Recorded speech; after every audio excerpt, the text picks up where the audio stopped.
Okay. Our next student is Jessica Pavich from St Gerard Magella, Section B.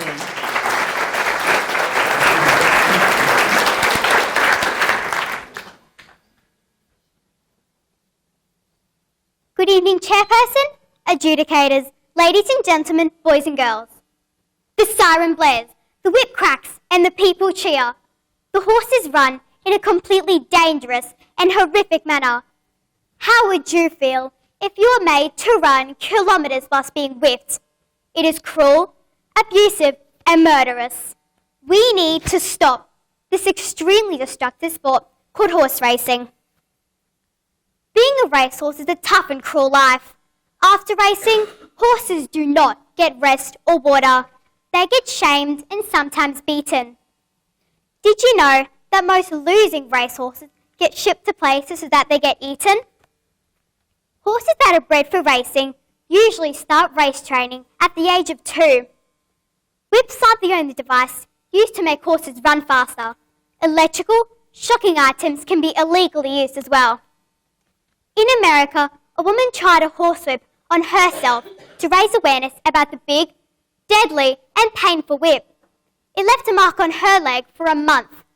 Think about the poor horses that get whipped dozens of times. As a part of training, isolation and loneliness occurs.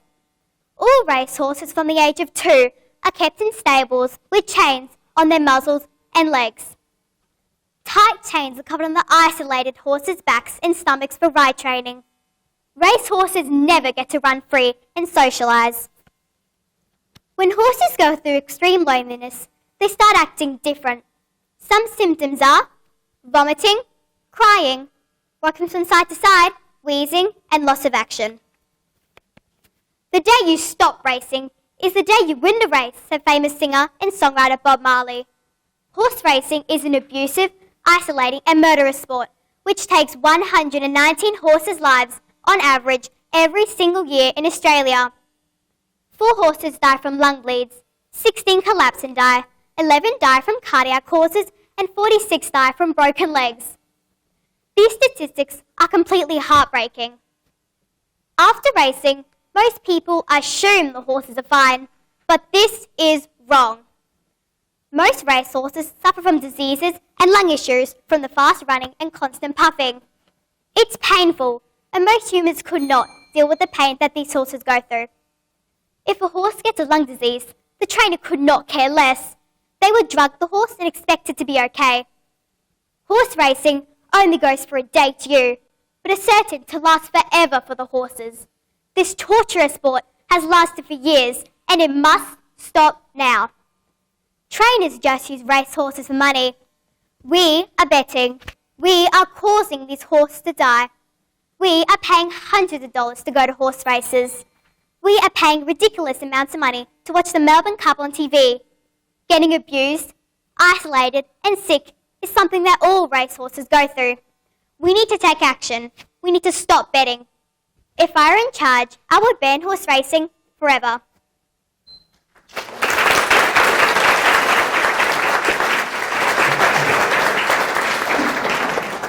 All right, our next student is Lillian Spralger from Our Lady Help of Christians.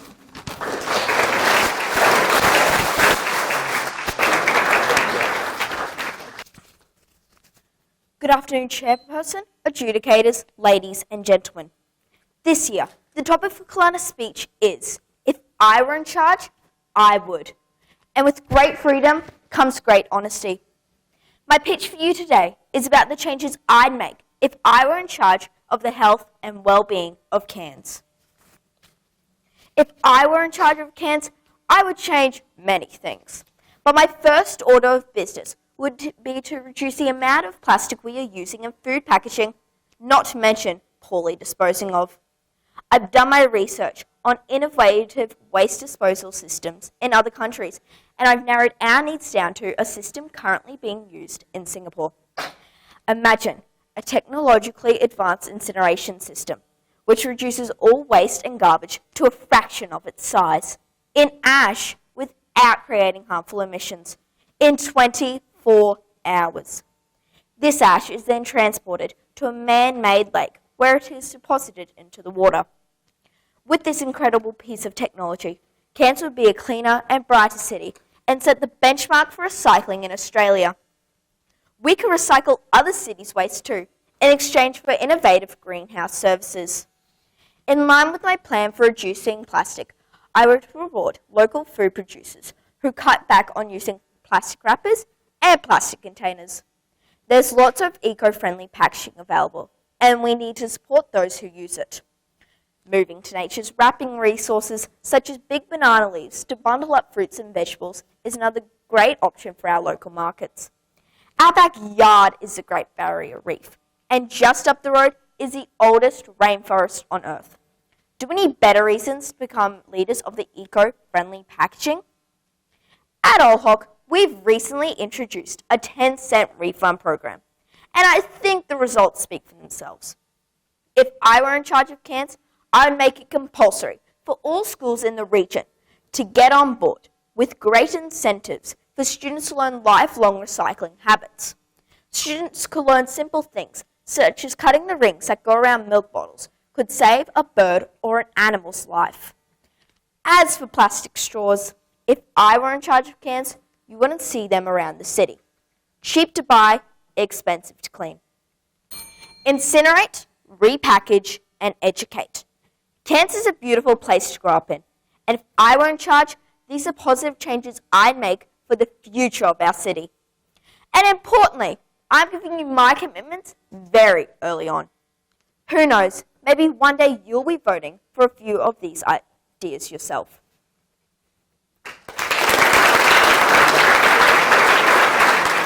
All right, our next student is Sian Kamalingi, hopefully I got that right, Mother of Good Counsel.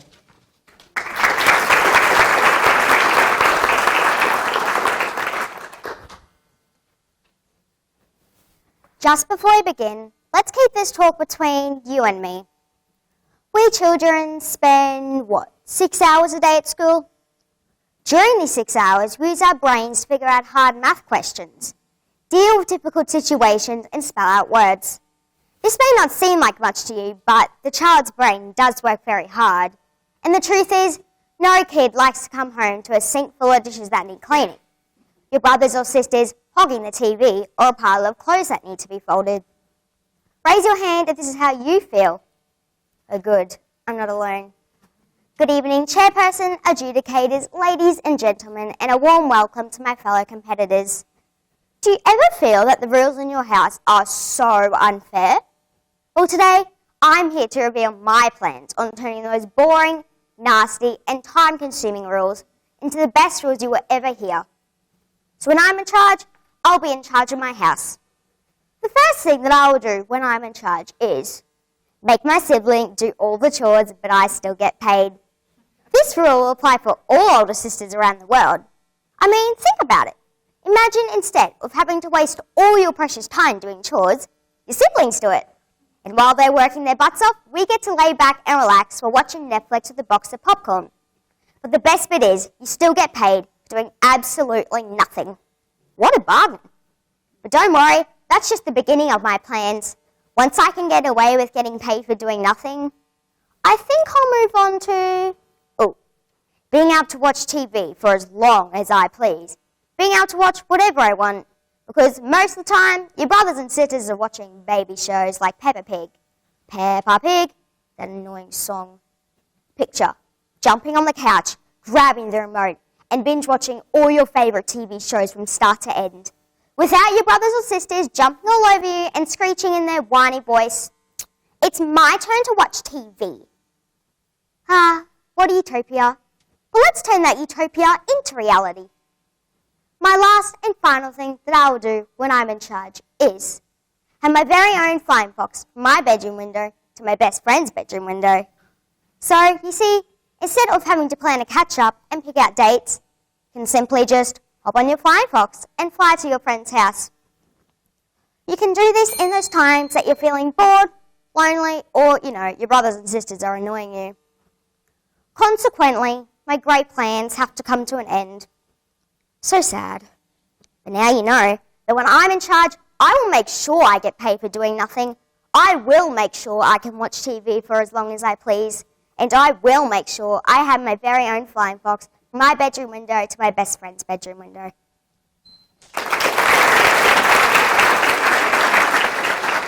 All right, next student up, we have Raphael Springell from Tas Atakuwara.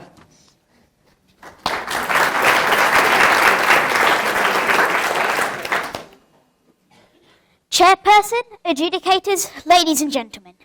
Now, if I were in charge, there'd be many things I'd want to do. But it really does depend what I'm in charge of. Whether I was in charge of my school as the principal, the community of Cairns as the mayor, or better yet, the Prime Minister of Australia. Now, if I were in charge of my school as the principal, I would give no student a fail on any exam or assignment. Instead of telling kids, you're a failure, I'd focus on their strengths and what they could do, rather than what they couldn't. Wouldn't this system be better? I would encourage people to try their best in all areas of learning. Finland's educational system is like this and is renowned for having one of the best. Education in Finland focuses on the individual, and from grades 1 to 9, there is no standardized testing or ranking of students. Finland has risen out of poverty by making school a happy and harmonious environment, and is now ranked among the highest nations in the United Nations Education Index, as well as the International PISA study, which compares national education systems.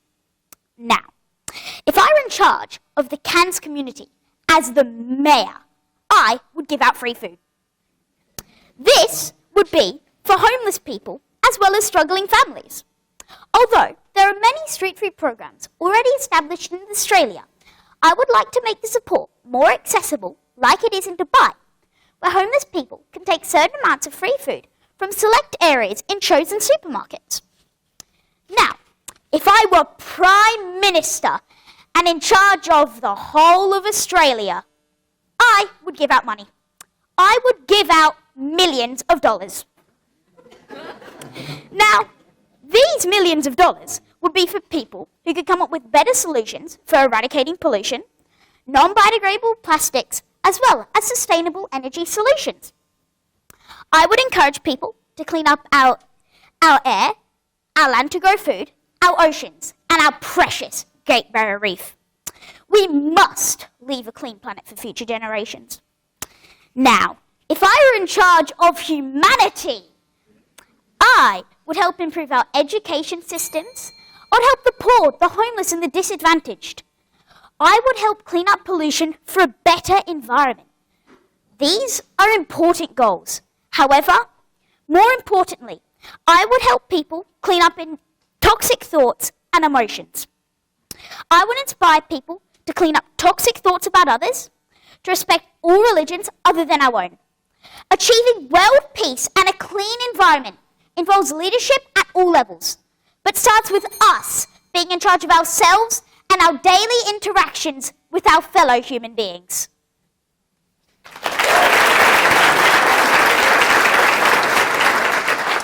All right, our next student is Tom Hessian, and Tom is from St Michael's.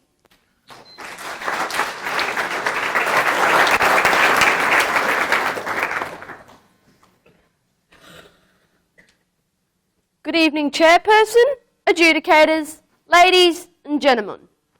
Being in charge is an honour, but it is also a job that you have to do for the community and to benefit them. Today, I'll be talking to you about if I was in charge of Goldsborough and the issues and stages Goldsborough are going through. The development.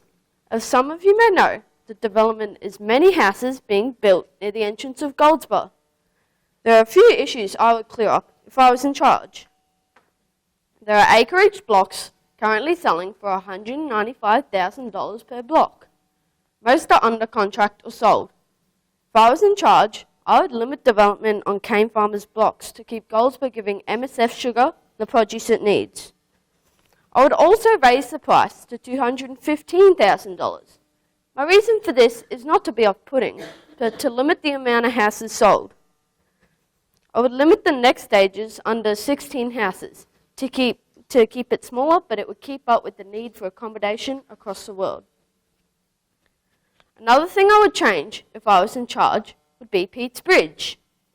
Pete's Bridge is an issue due to being the only way in and out of Goldsboro and is prone to flooding, seeing it's only a metre or two from going over on a rainy day. There is always 1 or 2 days per year where my family and I get the day off work and school. Many people complain about this problem, but personally, I don't really mind being stranded on the side of a bridge for a day. So if I was in charge, I would resolve this issue by raising the bridge by 2 metres. My mum always talks about people complaining on the community Facebook page. A reason may be they have contract jobs and are being paid by the hour. Many of your parents will have permanent jobs, but some residents of Goldsboro may not, and this can affect their contract and may not get their contract extended. My third and final change is not a change. To be in charge, you don't always have to change things. Sometimes you could add something that could benefit the community. I would build a park. A park is something my family always talks about. It would not be a giant park because, as I said, sugarcane is needed. This would bring family and friends together. I would keep the trees around the park to keep the air nice and fresh. To conclude, Dr. Seuss said, "You have brains in your head, you have feet in your shoes. You can steer yourself in any direction you choose." I would steer the community to a better and brighter future. All right, our next student is Takoa Spencer.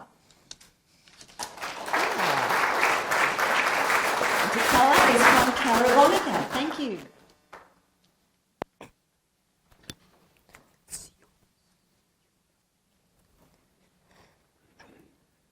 Chairperson, adjudicators, ladies and gentlemen, good evening. I'm Takoa. And if I were in charge, I would raise many fundraisers and help ban wildlife habitat destruction. This is one of several people's regrets and worries, because not only is it destroying many plant varieties, but also pushing many animals to endangerment or even extinction. Did you know that animals and plant life are absolutely crucial to our daily lives? From food and dairy products to medicinal uses of plants, like head and toothache pain relief from the willow bark, the tea tree, used as an antiseptic, and the horehound, used to help cure sore throats and coughs. 151 plant species have died out in the last 2.5 centuries. Many plant varieties, like elephant ears and palm trees, are ideal shelters for animals. But if we keep destroying the plants, the animals will have nowhere to go. They will be vulnerable out in the open, where predators can easily ambush.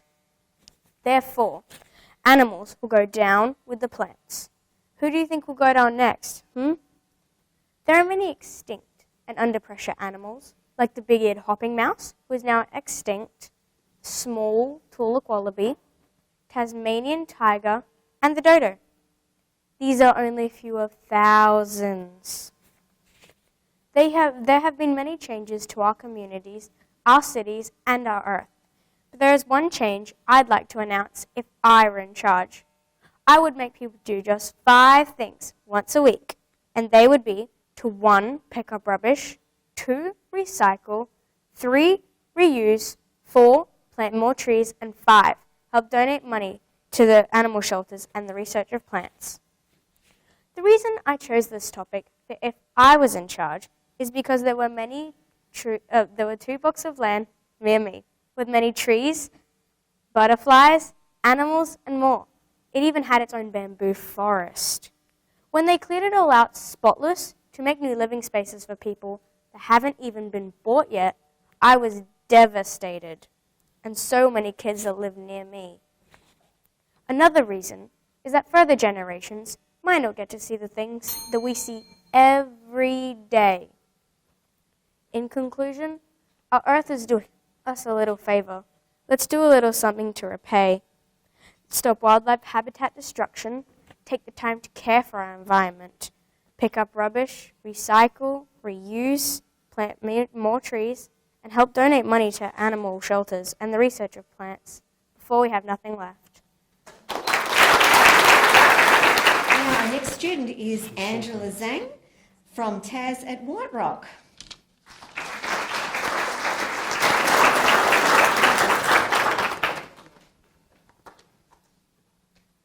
Right.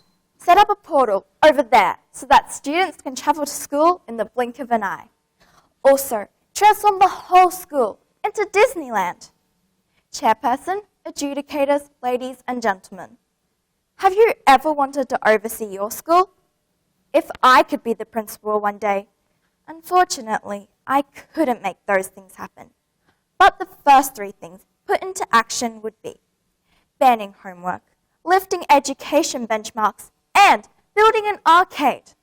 Anyone in their right mind would want to attend a school that most can only dream of. I believe all the students sitting here have seen the teachers' gleeful faces when they hand out that dreadful homework. Their hearts are filled with joy, while ours are full of doom. The school year is already busy enough with assignments, and our stress levels will increase dramatically. To most people, homework is a burden. Furthermore, the positive effect it's supposed to have will turn out to be counterproductive.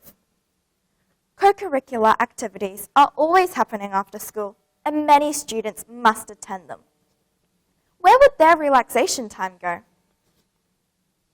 New South Wales and Victoria are currently the leading states in Australia education-wise.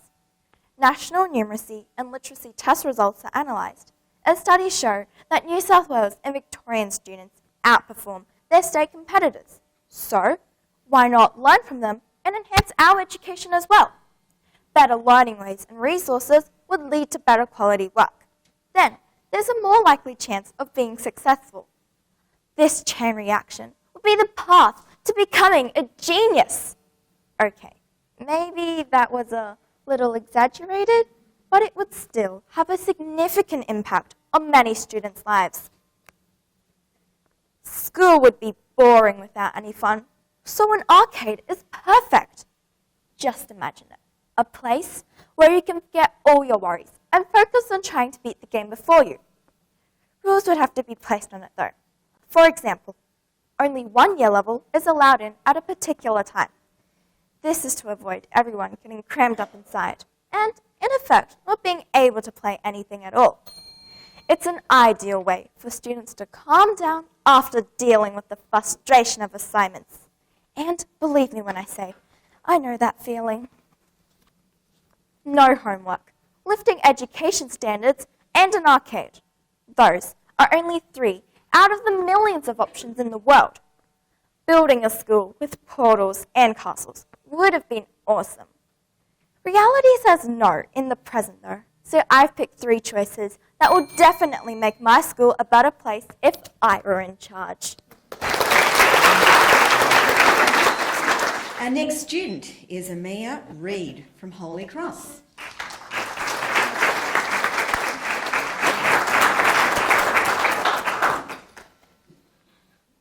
Good evening, Chairperson, adjudicators, ladies and gentlemen. What does it mean to be in charge? Well, when I first read this topic, the image that sprang to mind was my mum. To be in charge means to be in control, to call the shots. Now, thankfully, when most people think of being in charge, they think of initiatives to better humanity, banning plastic, feeding the homeless, or ending child slavery. These are all very important things to do. And I've spent a fair bit of time of late pondering what I would do if I were in charge. But, ladies and gentlemen, let me share with you something that I have discovered. And that is, I'm already in charge. I am in charge of me. There are clearly aspects of my life that I am in charge of. that are fully under my control. The first is in the way I choose to treat others. It costs us very little to hold open a door for someone, to say hello, or to greet people with a smile. Choosing kindness, choosing respect, is my choice. The other way in which I am in charge of me is through my education. Did you know that 264 million children are deprived of an education? So, it's up to me to live with an attitude of gratitude, to participate in the classroom, treat my teachers with respect, and always try my very best. I already have the power. I am already in charge. Now, just because I am already in charge does not mean to say that if by some miracle I became in charge of my household, that I would not instigate some radical transformations. Firstly, I would ban myself from unstacking the dishwasher. And while I'm at it, I'll ban myself from sweeping the floor, making my bed, and taking out the garbage. Just kidding. Ladies and gentlemen, the famous author Jim Rohn once noted, "You cannot change the circumstances, but yourself? Now that is something you have charge of." This means that not only am I in charge of me, but you're in charge of you. We are already in charge. All right, our next student is Sierra Squire from St Joseph's.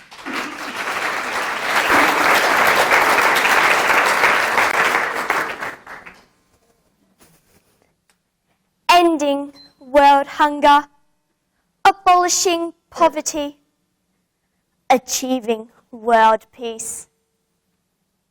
Sure, these are all very important objectives for our national leaders. But if I was in charge, I would have a slightly different goal.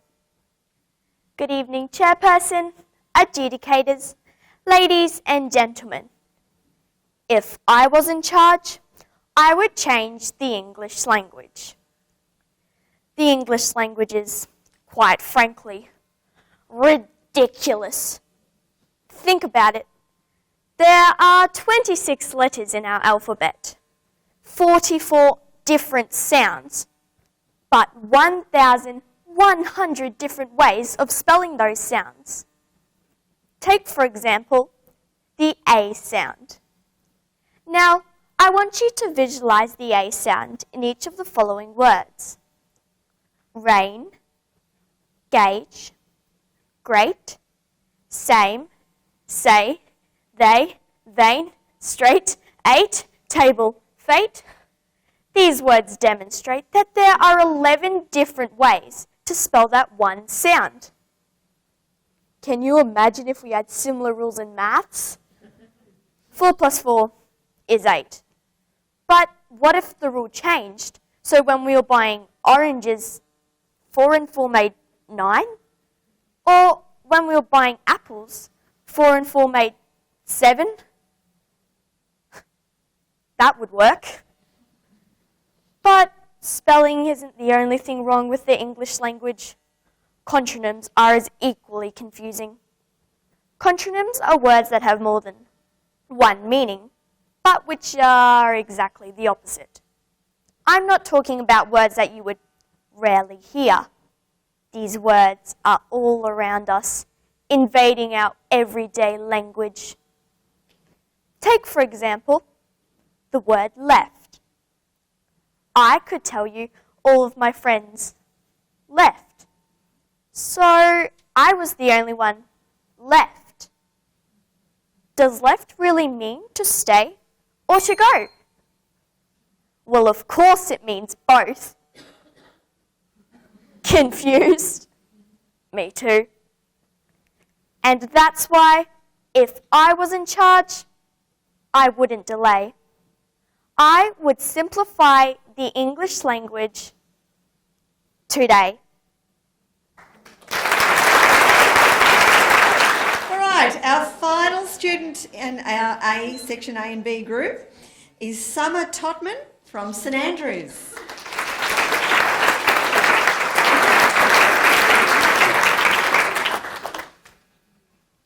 Good evening, adjudicators, chairperson, ladies and gentlemen. My name is General Summer Totman. Now, Sergeant, get down and give me 50 push-ups right now. Well, that's one way of going about being in charge. But if I were in charge, I wouldn't choose to yell instructions to get things done. I would choose to be in charge of a few key areas that I feel passionate about, being health, humanitarianism, and conservation. As the person in charge, I have an incredibly important role. But what is more important is to create and empower a team of amazing people to help me be the best leader I can. To support this is one of my favorite quotes. Many of us are as capable as some of us, but none of us are as capable as all of us. When I was a baby, I lost both my grandparents to cancer. I would do anything for them to be at Grandparents' Day. So if I were in charge, the first thing I would do is get all the best medical researchers to work as a team to speed up finding cures for life-threatening diseases, especially cancer. Charlie Teo is the most highly regarded brain surgeon in Australia. If I were in charge, I'd give him a call. Hey Charlie, how are you? Not sure if you've heard, but I'm in charge. What I need you to do is get all the best medical researchers in the world together with the ultimate aim to cure diseases as fast as we can. Have you got that, Charlie? Secondly, I would immediately encourage all wealthy people to donate 20% of their earnings to charities supporting humanitarianism. That means helping people who are less fortunate. It's a fact. Humans have been around for 2 million years, but in the last 44 years we have killed 60% of our wildlife, including mammals, birds, fish, reptiles, and amphibians, almost all of it due to human activity. Luckily, just like Dr. Charlie Teo, I have Sir David on speed dial. And with his contacts, we can again get the best team of experts on board to help stop this devastation to our wildlife. In his words, we've worked out all the problems and we're working on the solutions. The plan is obvious. A stable, healthy, wealthy world we can treasure forever. Whether it's health, humanitarianism, or conservation, as the person in charge, I can build these great teams. We may just start these actions in time to not only save lives and protect our wildlife, but ultimately making this world a better place.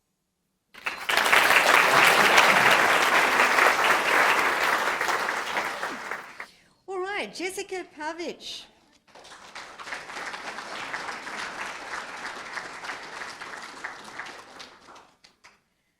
Lillian Spralger.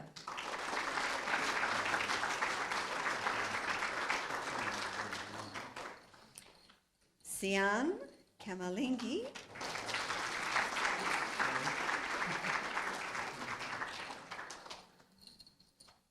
Raphael Springyell.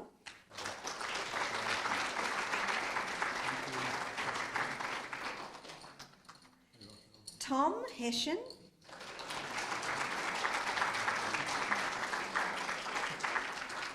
Takoa Spencer.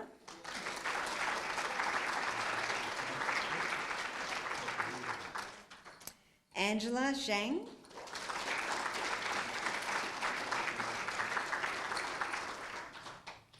Amia Reid.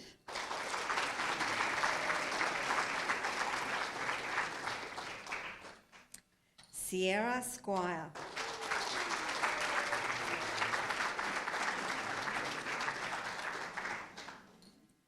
And Summer Totman.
And the winner is of Section B, Raphael Springell from Tas Kiwara.